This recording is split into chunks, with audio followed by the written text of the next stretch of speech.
இத்தனை காலந்தான் ஏமாற்றுவார் இந்த நாட்டிலே, சொந்த நாட்டிலே. சத்தியம் தவறாமல் உத்தமன் போலவே நடிக்கிறார்.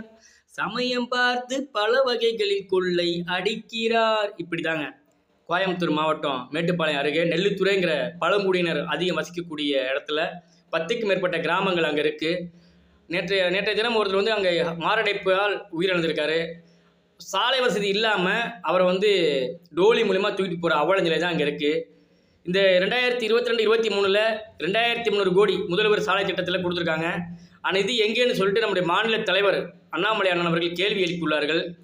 ஏன்னா இன்றைக்கி தமிழ்நாடு பார்த்தீங்கன்னா 3.5 ஆண்டு காலம் இந்த திராவிட மாடல் ஆட்சி வந்த பிறகு போதை புழக்கம் அதிகமாகிடுச்சு. போதை புழக்கம், கொலை, கொள்ளை, கற்பழிப்பு, கூட்டு பலாத்காரம், கள்ளச்சாராய சாவு, இப்படி நிறைய விஷயங்கள் திராவிட மாடல் ஆட்சியில் வந்து அவலங்கள் நடந்திருக்கு.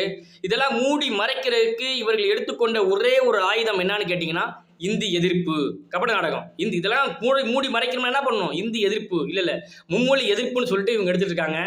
இதே மாதிரி தான் நம்ம கடையநல்லூரில் நம்ம திமுகவுடைய பொறுப்பாளர்கள் போய் இந்தி மொழியை அழிக்கிறேன்னு சொல்லிட்டு இங்கிலீஷை அழிச்சிட்டு இருக்காங்க. இப்போ தெரியுதா இவர்கள் திராவிட மூடர் கூட்டம்னு? இது சோசியல் மீடியாவில் சமூக வலைதளத்தில் இது இப்போ வைரல் ஆகிட்டு இருக்கு. ஹிந்தியை அழிக்கிறேன்னு சொல்லிட்டு இங்கிலீஷ் அழிக்கிறாங்க. இதை விட ஒரு முட்டாள் கூட்டத்தை எங்கேயாவது பார்த்துருக்கீங்களா? அது மட்டும் இல்லை, இது கோயம்புத்தூர் பொள்ளாச்சி அருகே வந்து ஹிந்தியை கருப்பு மையை தூக்கிட்டு போய் ஹிந்தியை அழிக்கிறேன்னு அழிச்சாப்புல கோயம்புத்தூரில் செல்வராஜ்னு பேருங்க, தென்றல் செல்வராஜ். அவருடைய பேரை பொய்யாமொழி எங்கே படிக்கிறாப்புல? சிபிஎஸ் ஸ்கூலில் படிக்கிறாரு.